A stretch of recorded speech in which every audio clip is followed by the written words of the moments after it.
Bien, muy buenas mañanas, muy buenos días a todo el mundo.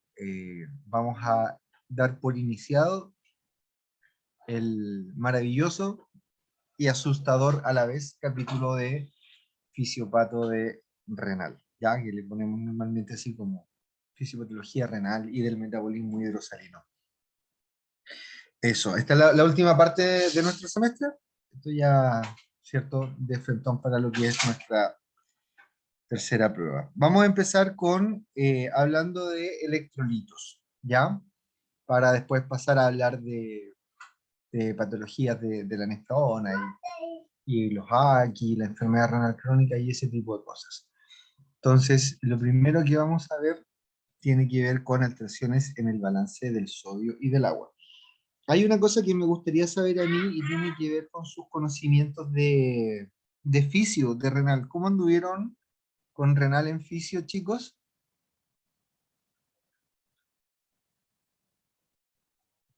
Fue interesante, pero igual creo que fue bastante complejo, como quizá va a ser fisiopata.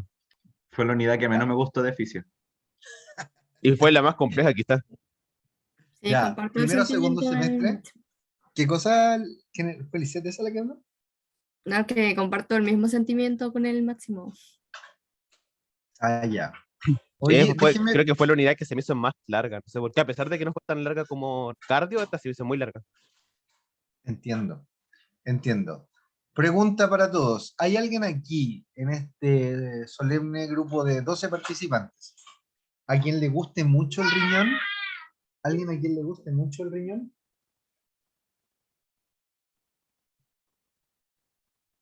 No, aparentemente no.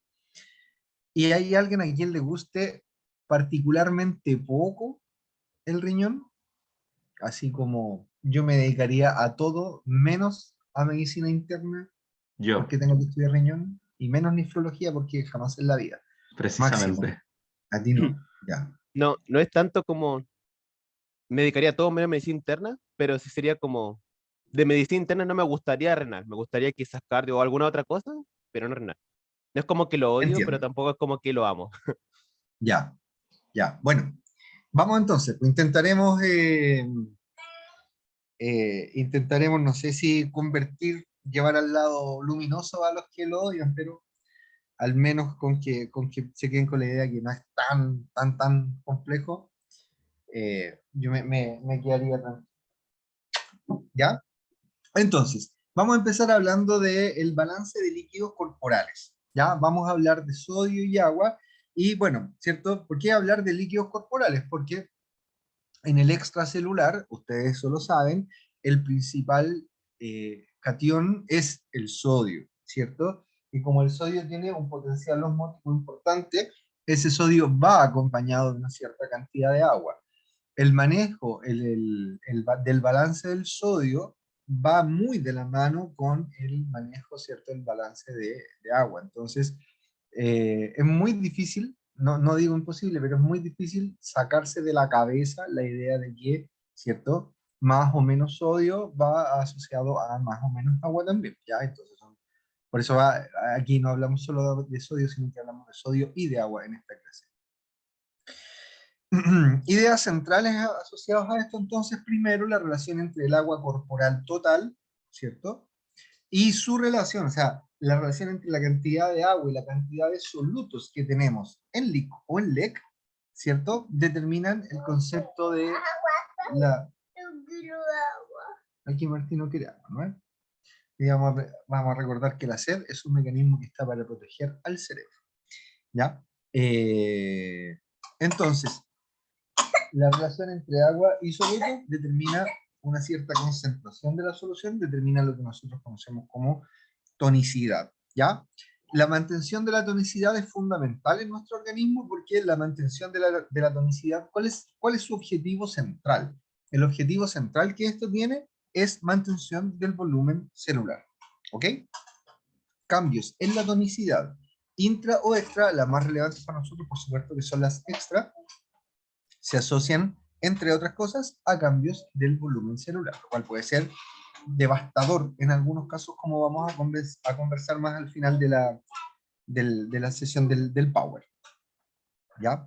Segunda idea importante.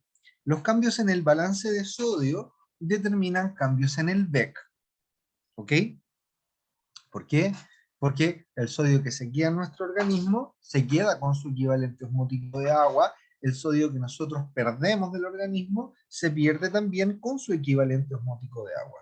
¿Ya? Entonces, cuando tenemos pacientes con masas o con sodios corporales totales aumentados, esos pacientes van a tener también un agua corporal total que va a estar aumentado. Como la mayor parte del sodio está en el LEC, ¿cierto? Esa mayor parte de agua extra también que también se queda en el volumen, ¿cierto? Extracelular. ¿Ya? Esto está muy asociado a lo que es el volumen arterial efectivo. Este concepto me parece que lo tocamos en la clase de shock, ¿o no? Refresquen mi memoria, por favor.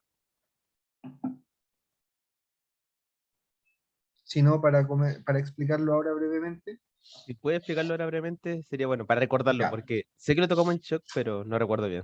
El volumen arterial efectivo es la parte de la sangre, o el volumen, voy a redundar, ¿cierto? Pero es el volumen de la sangre que más nos importa, porque ese es el volumen de sangre que está en el territorio arterial, es el volumen de sangre que el corazón está expulsando hacia el territorio arterial en un momento determinado. ¿Ok?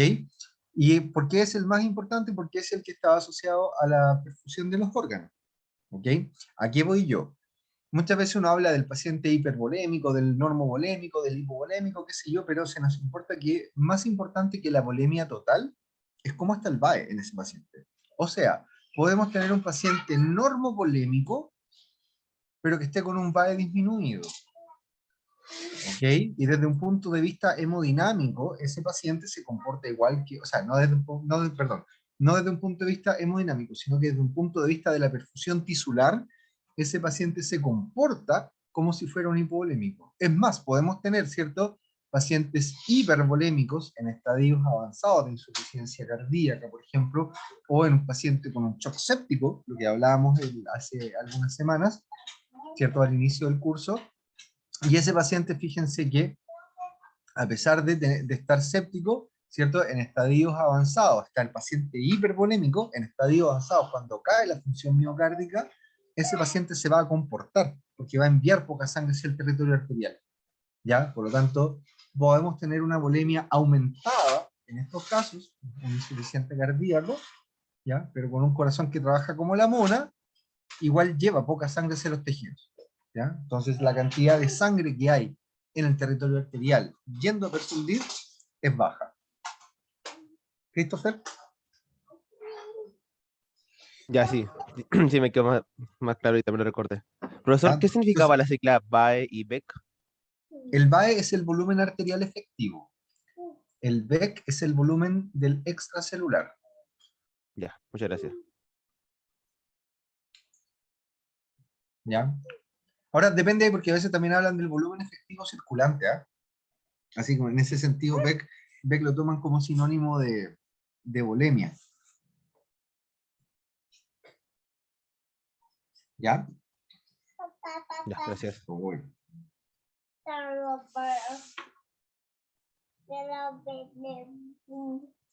¿Ya? Tercero, este BEC, ¿cierto? Y aquí estamos hablando, ¿cierto?, de un volumen efectivo circulante. Fíjense esto. En enfermedades severas no es igual a aquel que existe en el sujeto sano. Y ahí ya se empieza a poner toda esta cuestión media confusa y complicada. ¿Por qué? Porque ni siquiera sabemos cuál es el nivel de agua extracelular que debe haber en un sujeto normal. ¿Ya? Nadie sabe cuánto es el agua corporal total normal en una persona. Siempre se habla de los 2/3 del peso corporal, pero eso está súper influenciado.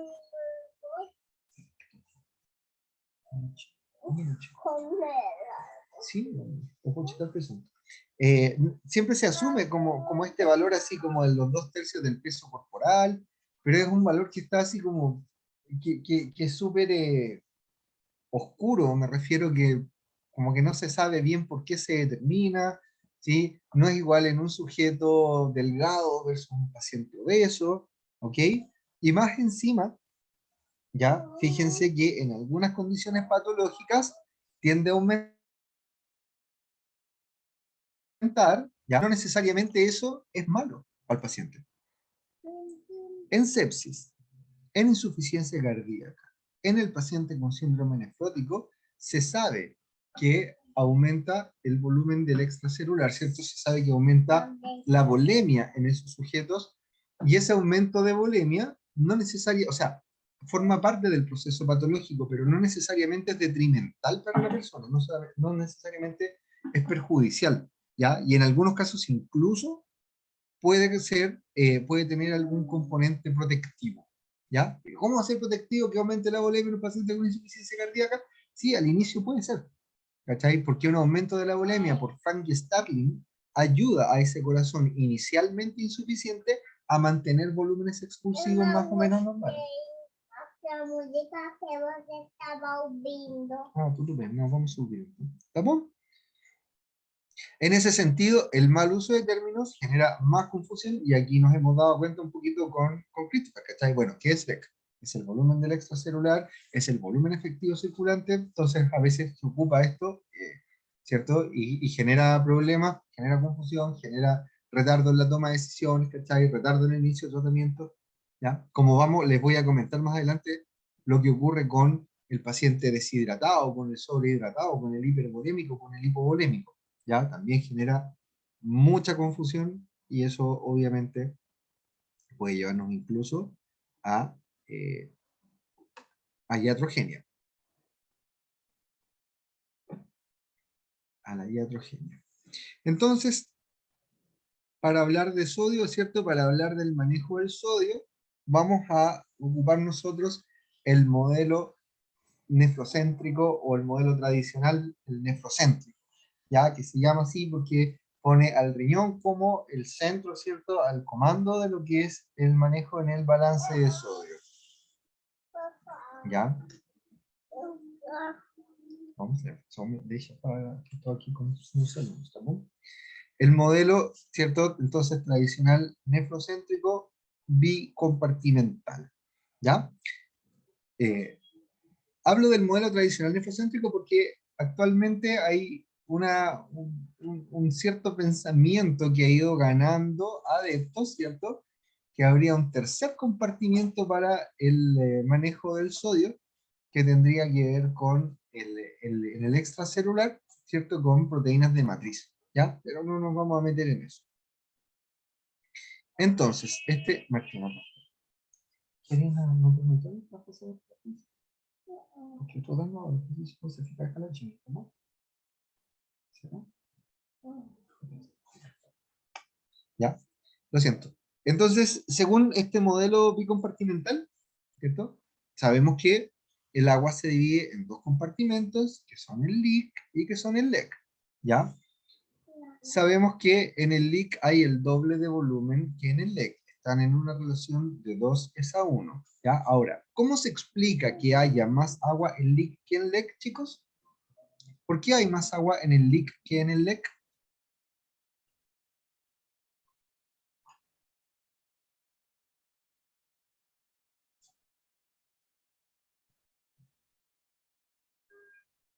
¿No? ¿No se acuerdan de eso? Ya, me puse muy biología celular para mis cosas. Eso se explica porque hay una cantidad de partículas osmóticamente activas mayor en el LEAK que en el LEC, ¿ya? De hecho, la cantidad de partículas osmóticamente activas en el LEAK es el doble que en el LEC. Y por eso hay el doble de agua en el LEAK que en el LEC, ¿ya? No se olviden de eso, ¿ya? Si les llego a preguntar, no es porque la presión osmótica sea mayor en el LEAK, ¿ya? El LEAK y el LEC son isosmóticos, ¿ya? Entonces, no es correcto decir que hay más agua en el LEAK porque hay una mayor concentración de solutos. Si así fuera, se va a mover más agua desde el LEAK hasta el LEC hasta que se igualen las presiones osmóticas. Eso me interesa que nos quede súper claro en este día sábado, siendo las 10:44. ¿Nos queda claro eso, no? En una condición, en steady state, como se llama, ¿cierto? En estadio inicial estable, el LEAK y el LEC son isosmóticos. Y aún así hay el doble de agua en LIC que el LEC. Y eso tiene que ver con que la cantidad de partículas osmóticamente activas es mayor, pero la concentración, es decir, la cantidad por unidad de volumen, es igual en ambos. Favor confirmar que eso está claro, porque es fundamental para lo que viene después. Sí, profe, claro. Sí. ¿Y es el agua lo que permite eso? Sí, también lo entendí. ¿Cómo es el agua lo que permite eso? O sea, es que el agua no lo permite porque el agua ella no quiere ir hacia uno u otro lado. El agua simplemente se mueve por gradiente osmótica. Quiere nivelar nomás. Claro, para nivelar las concentraciones. Claro, claro. ¿Ya? Como algo que entendí es como, por ejemplo, un ejemplo, en el LIC hay 5 partículas, perdón, en el LIC hay 10 partículas y hay tanta cantidad de agua, pero en el LIC va a haber como 5, pero va a haber la misma cantidad de agua, pero no la misma cantidad de agua, pero las presiones osmóticas van a ser iguales, a pesar de que tenga Claro. distinta Sí. cantidad de como... Cinco partículas por ml de agua, el LIC y el LEC. Exacto, a pesar de que en el LIC haya doblemente de ml de Pero en agua, el LIC hay si lo 5 y en el dividimos, LIC hay 10. Exactamente. exacto. Ah, ya sí, sí entendí, profe. ¿Ya? Eso, no olviden eso, ¿ya? ¿Hay cuántos? Martino quiere saber cuánto hay en el LEC. En el LEC tem 5. ¿Tá? ¿Y en el otro? 10. Ou seja, o dobro. ¿Ya? El sodio es el principal catión y determinante del volumen arterial efectivo, ¿cierto? Principal catión y determinante del volumen arterial efectivo. ¿Ya? Principal catión en el extra. ¿Hay sodio en el intra? Recuerden que lo hay, pero en menor concentración. ¿Ya? El manejo de este sodio es casi exclusivo del riñón y el riñón, ¿cierto?, le da alta prioridad al manejo del sodio. Si tiene que sacrificar otra cosa por retener sodio, ¿cierto?, o por manejar de mejor manera el sodio, lo va a hacer, ¿ya? Y si tiene que el riñón sacrificar el manejo del estado ácido-base por retener sodio, lo hace. Y si tiene que sacrificar el manejo de potasio, también lo hace. ¿Ya? Eso es de verdad que es como, casi como que de las cosas más importantes para el riñón. ¿Ya?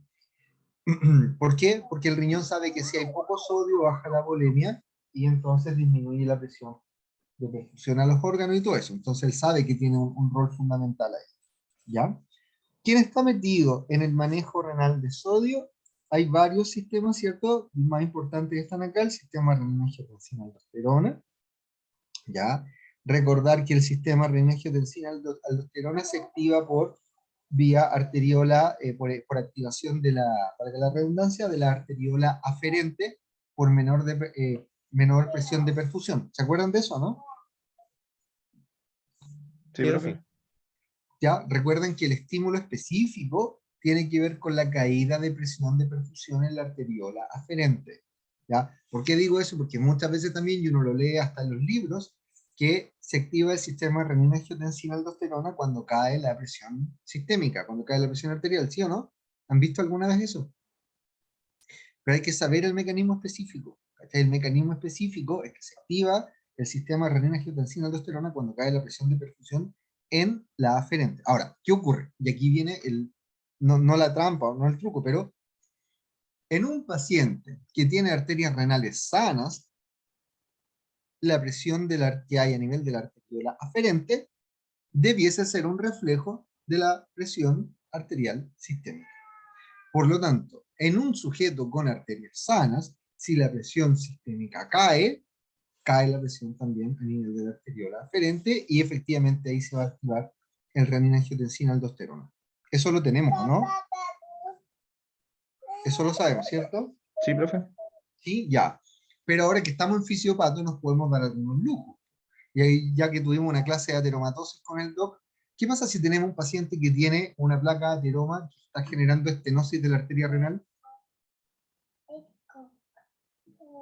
¿Cómo va a ser? Va, ¿Podría eventualmente verse comprometida la presión a nivel de la arteriola aferente? Podría sí. ser, pues, ¿cachai? Dependiendo de la magnitud de estenosis de arteria renal. ¿Se va a activar el renina-angiotensina-aldosterona? Lo va a hacer. ¿Y cómo está la presión sistémica? Puede estar normal en ese sujeto. Puede estar normal, ¿cachai? Pero aún así vamos a tener un renina-angiotensina-aldosterona más activo. ¿Ya? Entonces, por eso hay que conocer el mecanismo específico de activación. ¿ya?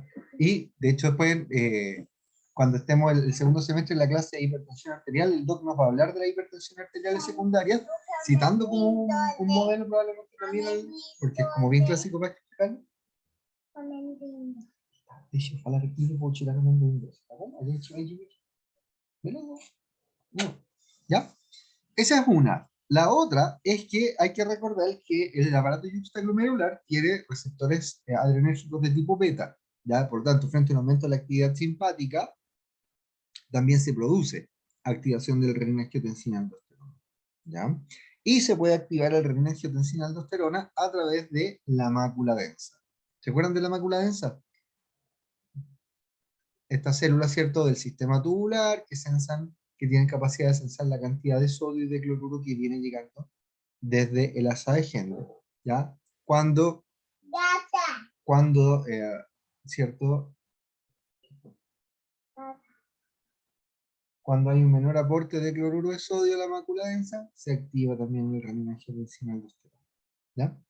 Las catecolaminas también tienen una influencia en el manejo renal del sodio y, ¿cierto?, desde un punto de vista de lo fisiológico, los péptidos natriuréticos, en plural, los péptidos natriuréticos, también impactan entonces el manejo renal del sodio.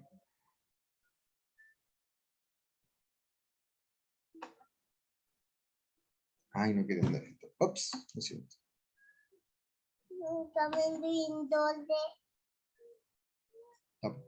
Chicos, un segundito, vuelvo enseguida, que Martino me está pidiendo una cosa acá, pero vuelvo aquí, voy a buscar algo al lado. Ok, profe.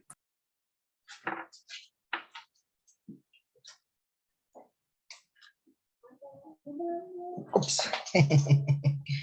Venga. Ya. Entonces, los cambios ¿cierto? En el volumen del extracelular, ¿ya? Pueden ser causados por cambios en el agua corporal total.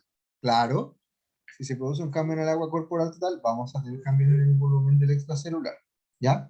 O fíjense esto, también se pueden producir cambios del volumen del extracelular por cambios, ¿cierto?, a nivel de solutos. Y cuando hablamos de solutos, podemos tener aumentos o disminuciones de solutos en el LIC o en el LEC. ¿Ya? Lo más común, ¿cierto?, es que sean en el LIC, ¿ya? Pero también, perdón, en el LEC. Pero también eventualmente podría ser en el intra. ¿Ya?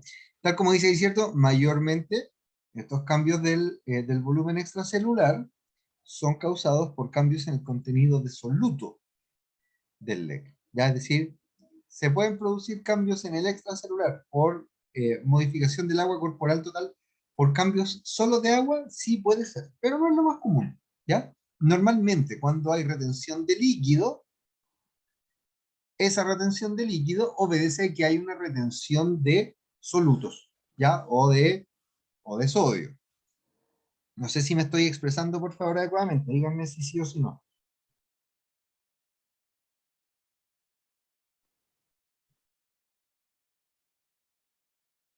Sí, profe, sí se entiende.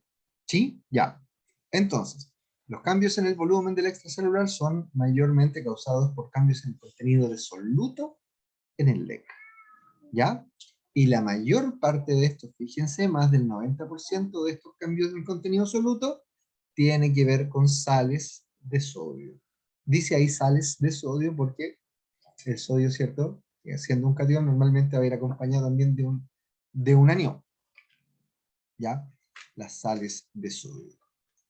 ¿Ya? ¿Puede ser producido por aumento de algún otro soluto? Puede ser, ¿cachai? Por ejemplo, glucosa, que ustedes saben que es un osmol efectivo, ¿cierto? Entonces, si aumenta el contenido de glucosa en sangre, esa glucosa va a atraer agua también y va a causar una cierta expansión del volumen del extracelular, ¿ya?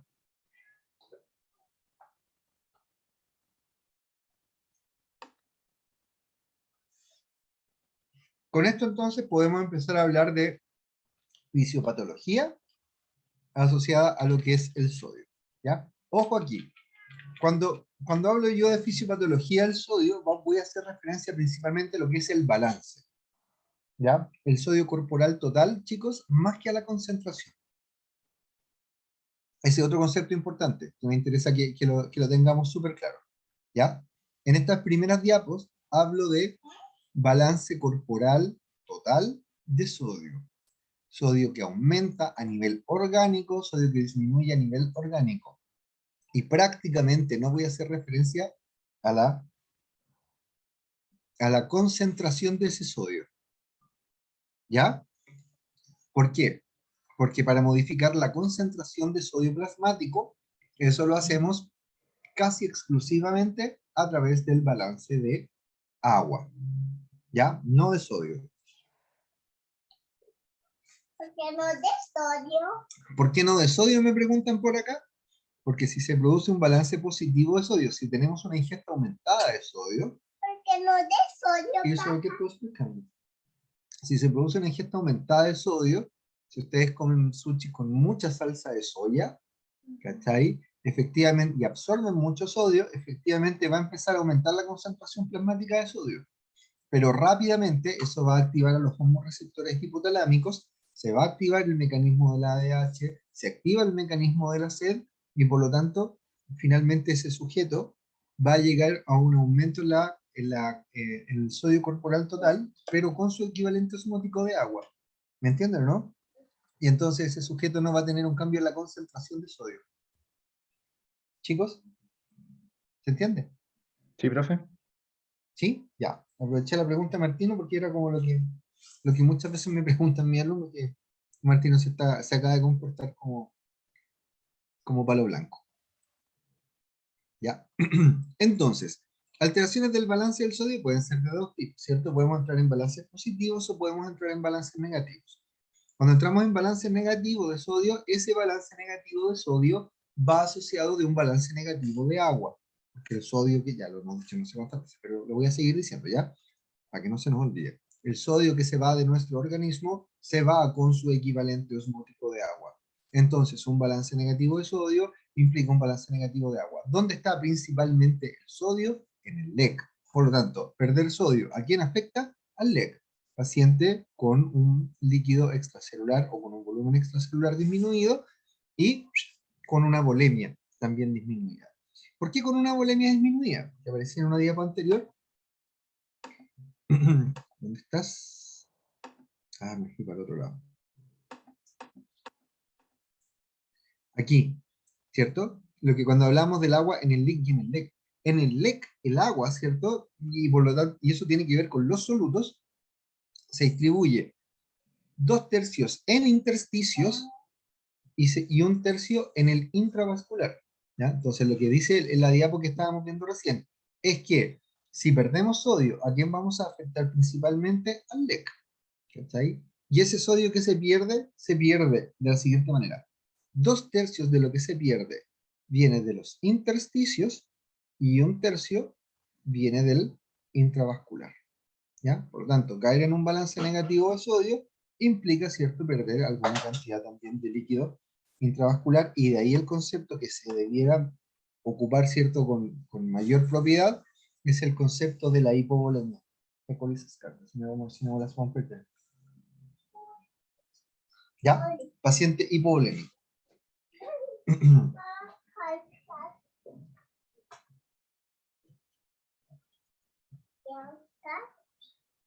¿Ya? Entonces, ¿cómo llegamos a esto? Ya, entonces,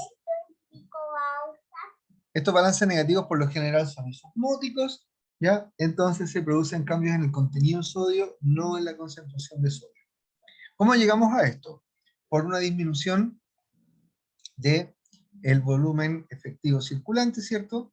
¿Ya? Una hemorragia, ¿ya? Podría ser una quemadura también, ¿ya? Pérdidas gastrointestinales, pacientes con vómitos, pacientes con diarreas, ¿ya? Pérdidas renales por diuréticos o hipoaldosteronismo, formación de tercer espacio, ¿cierto? Ascitis, peritonitis, derrames pleurales, todo eso implica pérdidas isosmóticas de sodio, ¿ya? ¿Qué tan comunes son estas cosas que estamos viendo aquí, chicos? Hemorragias, quemaduras, vómitos, diarrea, pacientes sobremedicados con diuréticos. Bastante. Bastante común. Son bastante frecuentes, ¿cierto? ¿Ya? Las manifestaciones clínicas de esto entonces son el resultado de una disminución del volumen arterial efectivo. ¿Ya? Paciente con hipotensión ortostática, ¿ya? Si es más intenso con hipotensión franca, taquicardia de reposo, ¿cierto? Paciente en shock, ¿ya? Yugulares planas, sequedad de piel y de mucosas por la vasoconstricción, disminución de la diuresis, ¿ya? ¿Ya? Todas las manifestaciones clínicas en estos casos, entonces, asociadas a la hipovolemia, por supuesto, y no por la causa de base, tienen que ver con disminución de el BAE. ¿Ya? Ahora, ojo, ¿ah? Ojo. El trastorno primario en estos pacientes va a ser una hipovolemia con un paciente normonatrémico. ¿Ya? Cuando se echen a andar los mecanismos de compensación por cosas que vamos a comentar después, eso sí, se puede producir una hiponatremia. ¿Ya? Pero esa hiponatremia no se produce por la pérdida de sodio. Esa hiponatremia se produce por la respuesta compensatoria del organismo. ¿Ya? ¿Por qué? Porque parte de esa respuesta compensatoria del organismo tiene que ver con retención de agua sola. El agua sí se puede quedar sola en nuestro organismo, o sí se puede ir sola. Entonces, cuando parte de la respuesta compensatoria tiene que ver con ADH, y nosotros retenemos solamente agua, estamos aumentando la cantidad de solvente en relación a la cantidad de soluto. Y eso sí me va a hacer caer la concentración de sodio. ¿Está claro? Está con sono, está con sono. Chicos, ¿queda claro eso? Sí. Pero cuando se produjo la pérdida, ¿ya? La pérdida fue una pérdida isotónica o isosmótica. ¿Ya? Entonces no afectó la pérdida por sí sola a la concentración de sodio.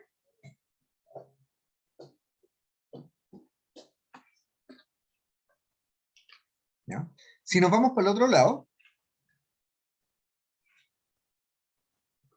vamos a tener un paciente con un balance positivo de sodio. ¿Ya?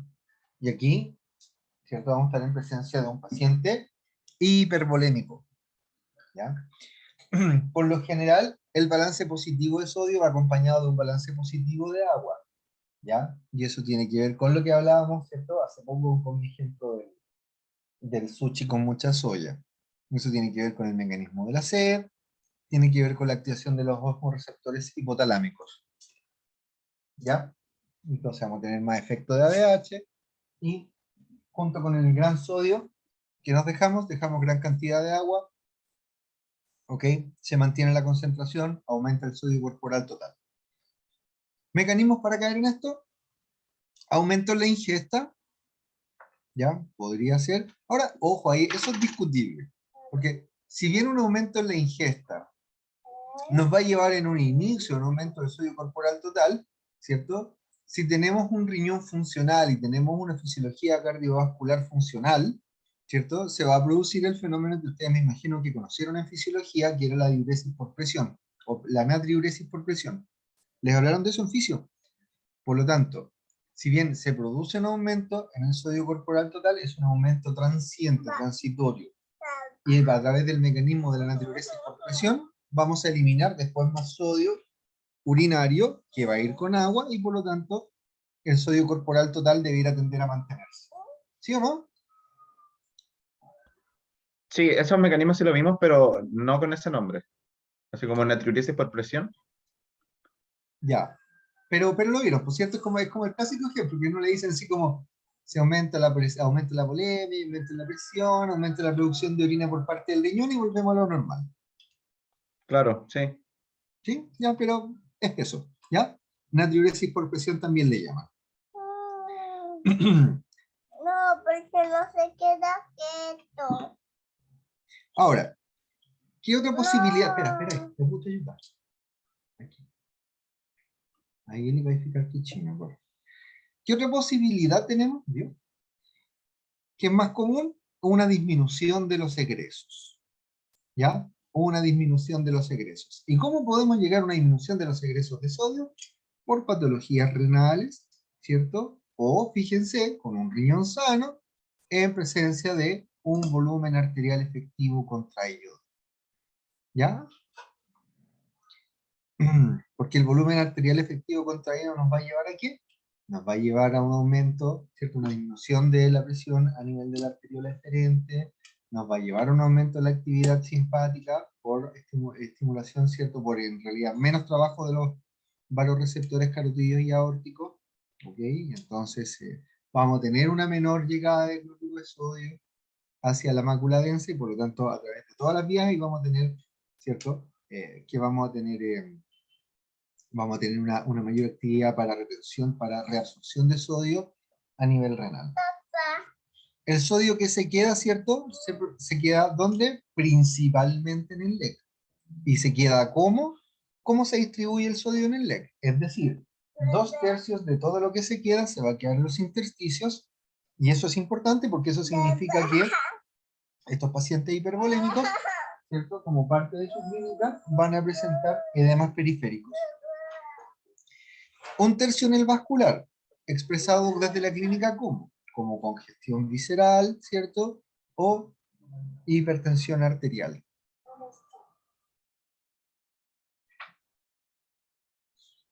¿Sí, chicos? ¿Sí, profe? Bueno.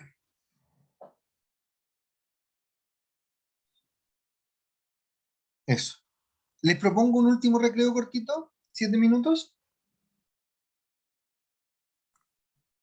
Ya, profe. Bueno, profe. ¿Ya? Hagamos, les pido uno de 9 para que mi talk se quede tranquilo y empezamos a las 11:15.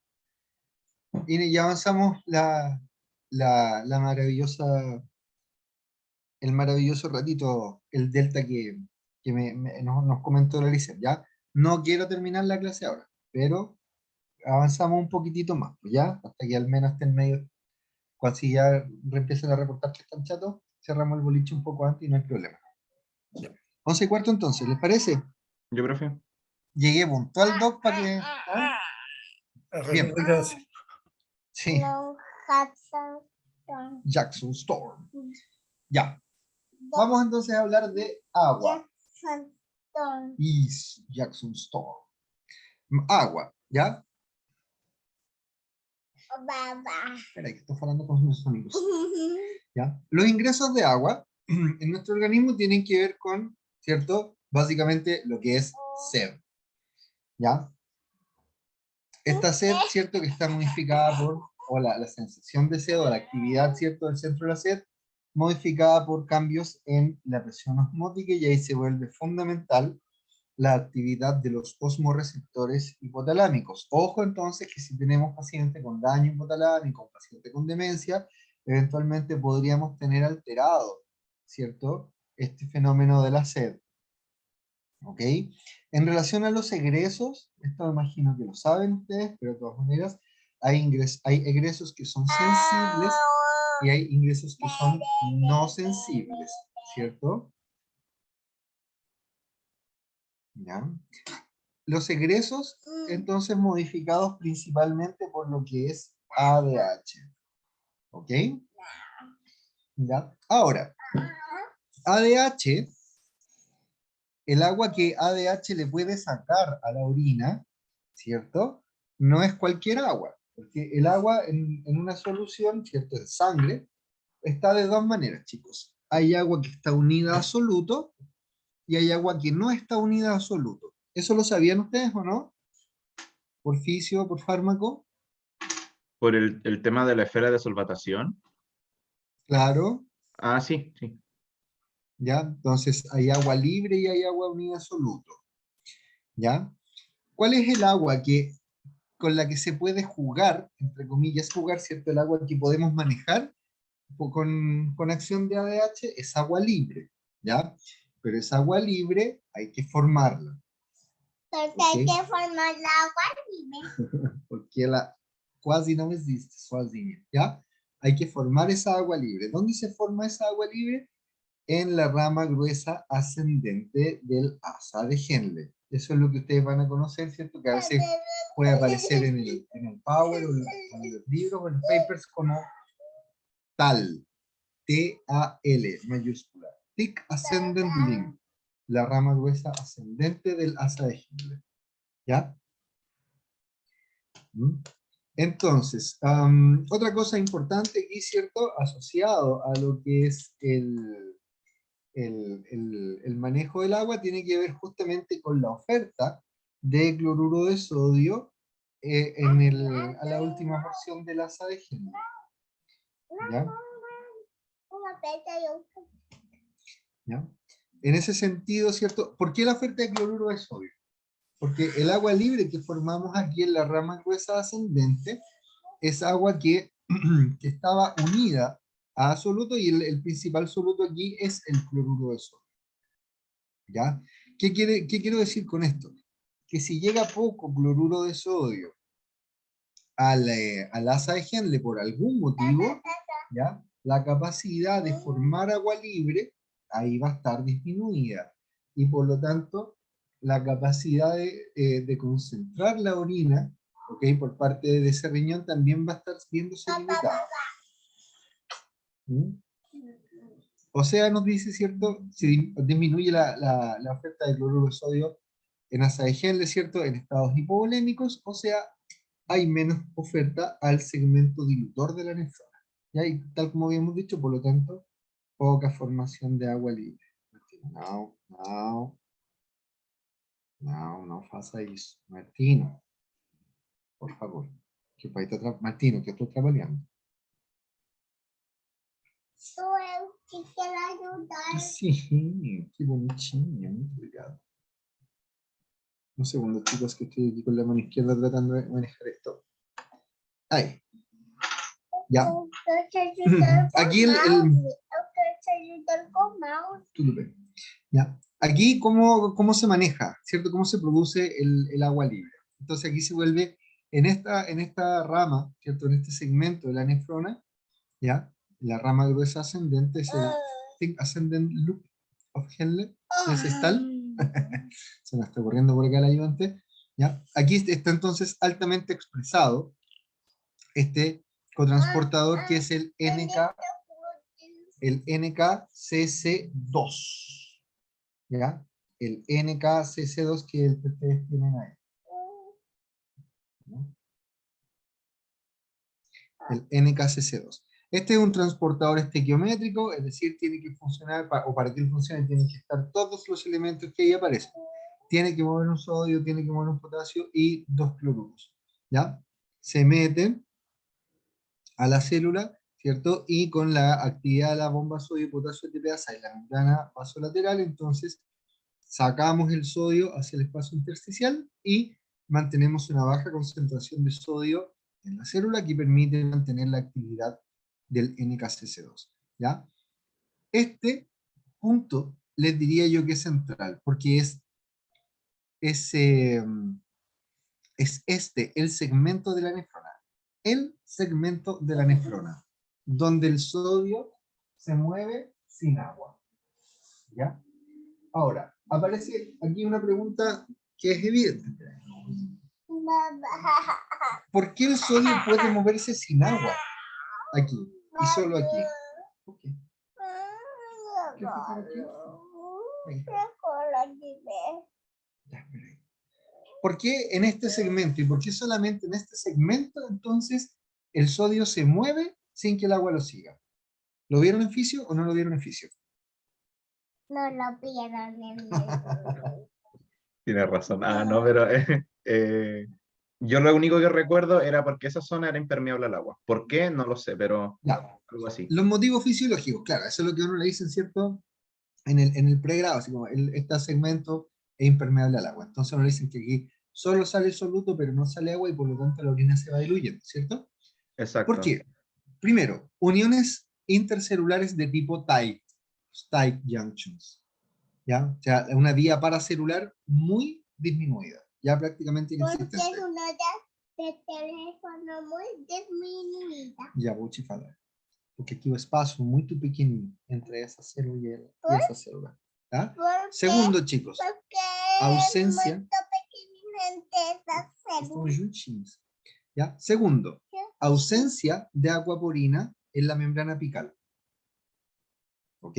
Sin aquaporina, ustedes saben, el agua no se puede meter a la célula. Tercero, membrana basal muy, muy gruesa. ¿Ok? Pero que muy gruesa salida. Entonces, espera, ya te puedo explicar. ¿Ya? Entonces, esta conjunción de tres elementos, ¿cierto? Tight junction, la ausencia de aquaporina, la membrana basal gruesa, permite, insisto, que a este nivel, y solo a este nivel, el sodio se mueve, ¿cierto? O los solutos se mueven, el sodio es el que más nos importa, y el agua no lo puede seguir. Y por eso que empieza a formarse el agua libre en este segmento. ¿Ya? Porque se empieza a formar el agua libre. Porque fica sozinha. ¿Ya? Entonces, este NKCC2, ya ustedes saben, es bloqueable por los diuréticos de asa. Porque Fíjense, muy duro. fíjense lo que estamos diciendo entonces, que un paciente medicado con un diurético de asa no solamente aumenta el volumen de orina producida, sino que como forma menos agua libre este sujeto acá, ¿sí o no? Estamos también impidiendo Porque una no lo adecuada puede concentración de la dividir el orina. agua. Estamos impidiendo una Porque adecuada no lo puede concentración. dividir el agua. Martino, me deixa falar, por favor. Papá, porque no le puede dividir el agua. Porque fica sozinha. Eu vou te falar depois, tá bom? Como no formamos una cantidad adecuada de agua libre en un paciente medicado con un diurético de asa, ¿cierto? Llega poca agua libre acá al segmento donde trabaja Porque llega ADH, poca agua y por libre. lo tanto la capacidad de concentrar esa orina, la capacidad de concentrar esa orina también va a estar... Agua libre. Martino, cara, me deixa falar com você. Eles estão entendendo, tá bom? Eu vou te dizer tudo isso depois, mas eu preciso você ficar caladinho um minutinho, tá bom? Será que você pode? ¿Ya? Mecanismo de acción de ADH. Sorry chicos, pero ustedes saben la ausencia de niñera me tiene así. Mecanismo de acción de ADH. ¿Quién se acuerda?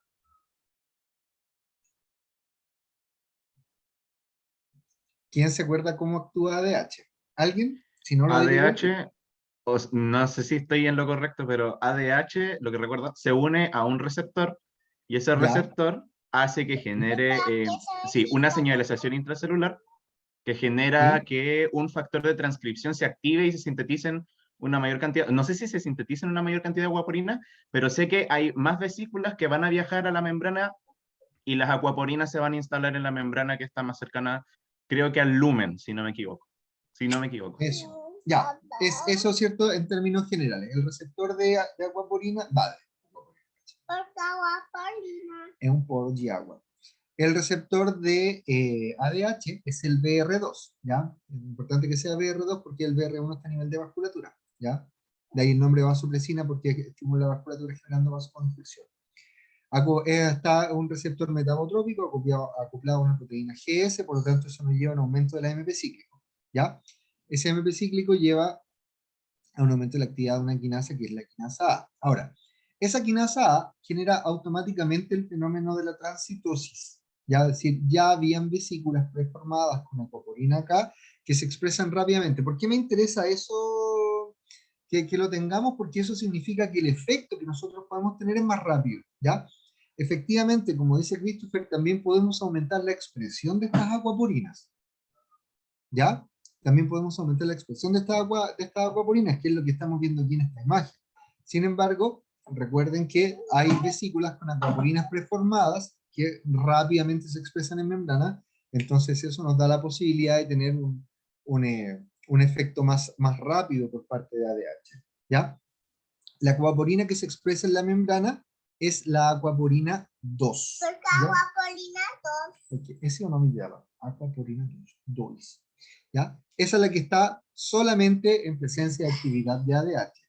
En la membrana vasolateral hay una acuaporina 3 y una acuaporina 4. Porque una agua polina 3 y una 4. Son diferentes. ¿Ya? Esas, chicos, están siempre. ¿Ya? Pero sin acuaporina 2 en la membrana, igual no tienen cómo mover agua hacia el intersticio, por lo tanto, no sirven de nada. ¿Ya? Lo importante aquí para la fisiología del riñón es la aquaporina 2, que se expresa solo si es que está, ¿cierto?, aumentado el AMP cíclico dentro de la célula, y eso solo si es que estamos en presencia de ADH. ¿Ya? Lo otro que les quería decir... ¿Por qué me está parando por tus vasos sanguíneos? Estoy hablando de tus vasos sanguíneos, es verdad. ¿Ya? Lo otro importante es que deben ustedes recordar que las aquaporinas son canales, no son bombas. ¿Qué significa eso? Que obedecen a un transporte ¿de qué tipo? ¿Activo o pasivo? Pasivo, ¿cierto? Pasivo. Pasivo. ¿Qué significa eso? ¿Cuáles son las características del transporte pasivo? Que va donde hay como mayor gradiente, donde hay menor gradiente. Como sigue su gradiente de... Exactamente. Exactamente. ¿Qué significa eso? Que tenemos que tener un gradiente osmótico que atraiga agua. ¿Ya? ¿Y quién da ese gradiente osmótico? El intersticio renal. Porque es del Entonces, porque está la aquaporina ahí, pero lo que va a hacer el intersticio va a llamar a través de como las células el agua, algo así. Exactamente, exactamente. El intersticio, espera ahí. El intersticio hace pasar, básicamente hace pasar agua a través de la célula, desde la orina hacia el propio intersticio. Pero ese pasaje de agua, ya voy chispita, deixa eu falar para os meus alunos, porque eles ya conocen eso. ¿Ya? Esa célula deja pasar el agua solamente en la medida que tenemos el aquaporina 2, acá. ¿Ya? Y lo que les quería decir, ¿qué permite que el intersticio sea hipertónico? De manera importante, el NKCC2 que está expresado acá. ¿Ok? Entonces, otro fenómeno a través del cual un paciente medicado con furo no tiene buena capacidad para concentrar orina es que justamente tiene bloqueado... Martín, me deja hablar, por favor, cara. Se não, vou ter que pedir você sair. Tem que ficar caladinho, tá bom? Si medicamos al paciente con furo y bloqueamos acá, pierdo osmolaridad intersticial. ¿Sí o no? Y si pierdo osmolaridad intersticial, pierdo capacidad de atraer agua. Incluso, fíjense que incluso en presencia de ADH, Martín, sí, más se uno puso, porque ahora todos pasan otra cosa. No sé qué. ¿Ya? ¿Quer ficar conmigo? Tem que ficar caladinho, tá bom? Si no, no puede. ¿Ya? Entonces, fíjense en que en este caso, incluso en presencia de ADH y de aquaporina 2, voy a tener una capacidad limitada para concentrar orina. ¿Por qué? Porque no voy a tener mi intersticio hipertónico. Y ahora llegó la gata a Maula. Chicos, hasta aquí por oficio. ¿Cómo vamos? Bien, profe. ¿Sí? Ya. Entonces, con esto, y me voy a extender solamente 10 minutitos más, para respetar la media hora que generosamente me convidaron de sus tiempos. Soméis un poquito, ¿tá bom? Soméis 10 minutos. Entonces, esto con fisio, y ahora hablamos de fisiopato, ¿ya? Y entonces, cuando hablamos de fisiopato, podemos hablar de balances negativos o balances positivos de agua, ¿ya? Vamos a empezar a hablar de balance negativo de agua. ¿Cuál es el término que, cierto? ¿Cuál es el término que se suele ocupar para esto? El paciente deshidratado, ¿ya? Pero en la práctica clínica, si ustedes han tenido pacientes con vómitos, con diarrea, también uno dice que el paciente está deshidratado. ¿Cachai? Entonces, volvemos al tema de la confusión de términos. ¿Qué es lo que de verdad, fíjense ustedes, nos interesa en este paciente con balance negativo de agua? Aquí sodio, ¿ya? En el paciente que tiene balance negativo de agua, ¿qué es lo que nos interesa? El estado de hipertonicidad que él puede desarrollar, ¿ya? Entonces, ¿ese paciente va a reducir su volemia? Sí. ¿Podría tener compromiso hemodinámico? Sí, podría ser también. Pero lo más relevante para la funcionalidad, para su salud, tiene que ver con el desarrollo de los estados de hipertonicidad. ¿Por qué? Porque si hay una pérdida de agua, ¿cierto? Y el sujeto cae en un cuadro de hipertonicidad, ¿qué ocurre ahí? ¿Quién está trayendo agua con más fuerza? ¿El LIC o el LEC? El LEC. Muy bien. Y por lo tanto el agua va a pasar desde dónde hacia dónde. Desde el leak hacia el leg. ¿Hasta qué punto? Hasta que se Hasta que vuelva a lleguen al- restablecer el equilibrio. Siempre, siempre vamos a llegar a tener un leak y un leg isosmóticos. Leti, ¿Ok? Leti. Pero ¿cuál es el cambio ahora? Ahora, ojo, que sean isosmóticos no significa que sean normales, porque pueden ser isosmóticos a un nivel de normalidad, pueden ser isosmóticos con una osmolaridad aumentada o pueden ser isosmóticos con una osmolaridad disminuida, pero siempre van a llegar a ser isosmóticos. ¿Ok? Pero ¿cuál fue el cambio acá? ¿Qué ocurrió con el volumen de las células, chicos?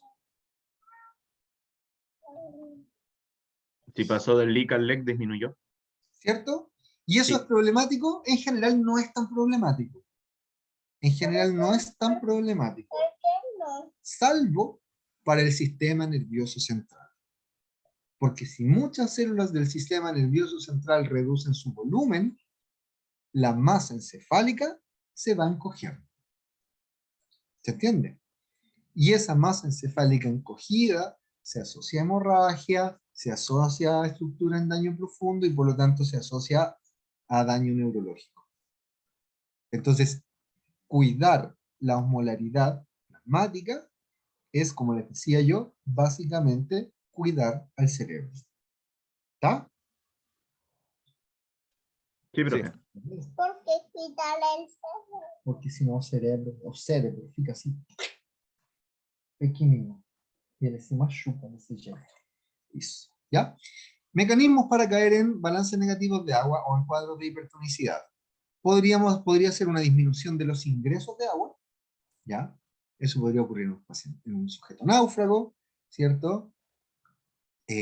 Ustedes que me imagino que saben mucho más de esto en este último tiempo, ¿cierto? La crisis humanitaria que se está viviendo en el norte de Chile, con pandemia, que no parten buses, ¿cierto? Para la zona central, que es donde muchos migrantes quieren llegar, y muchas familias tienen que empezar a caminar por el desierto. Entonces, claro, cuando uno dice caminar por el desierto, una persona caminando por el desierto parece como algo exótico, pero no es tristemente tan exótico como pareciera. ¿Ya? En algunos contextos. Un paciente en estado de coma, porque obviamente no va a estar pidiendo, ¿cierto?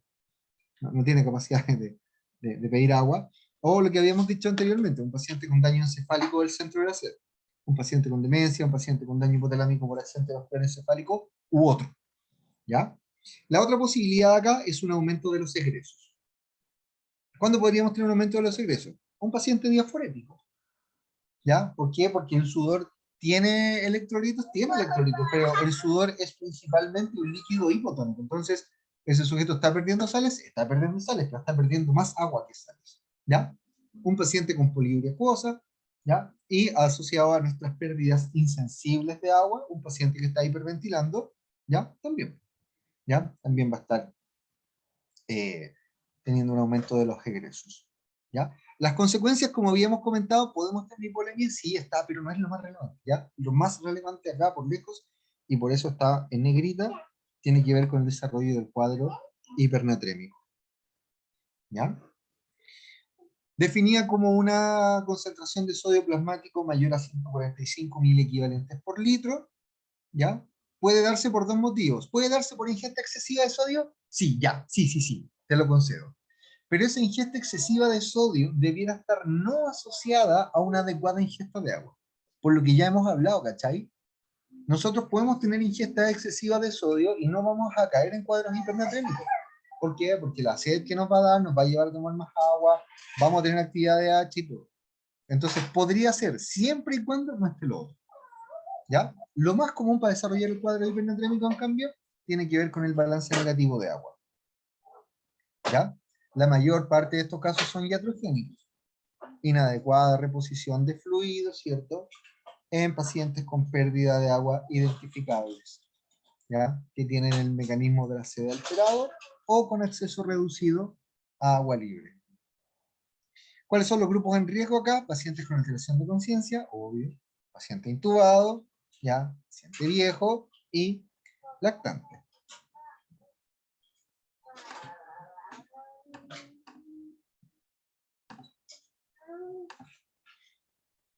¿Ya? Las manifestaciones clínicas van a depender de dos cosas, de qué tan intensa sea la hipernatremia y qué tan rápido ella se instaura. ¿Ya? Puse un signo de interrogación ahí, ¿por qué? Porque se ha demostrado que el desarrollo de hipernatremia, con examen con electrolito plasmático en mano, ¿no? Incluso en ausencia de clínica, ya tendría alguna repercusión, ¿cierto?, en términos de pronóstico para ese paciente. ¿Ok? Estas manifestaciones son principalmente neurológicas, por lo que ya hemos hablado, dadas por la pérdida de líquido desde la masa encefálica, disminución del volumen cerebral, predisposición a daño vascular, ¿cierto? Porque si el cerebro se achica, los vasitos superficiales se estiran, ¿ya? Y eso se asocia entonces a hemorragia subaracnoidea. Síntomas iniciales: anorexia, irritabilidad, letargia, debilidad muscular, náuseas, y, ¿cierto?, cuando son más severas, podemos tener cuadros de hiperreflexia, seizures y hasta coma, ¿ya? En cuadros agudos e intensos. ¿Ya? Normalmente entonces hay gran sensación de sed que protege el sistema nervioso central, pero si está alterado el mecanismo, obviamente se puede generar el cuadro. ¿Ya? Causas importantes de hipernatremia, ¿ya? Ingesta insuficiente de agua, ¿ya? Pérdidas renales, pérdidas no renales. ¿Mm?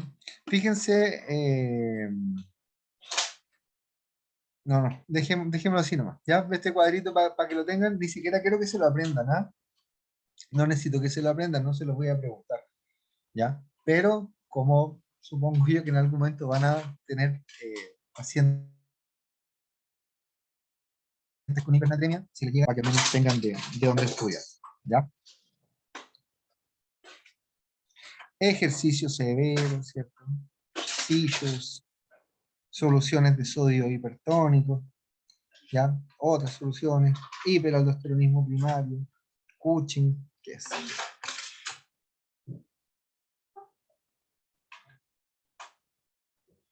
Eso.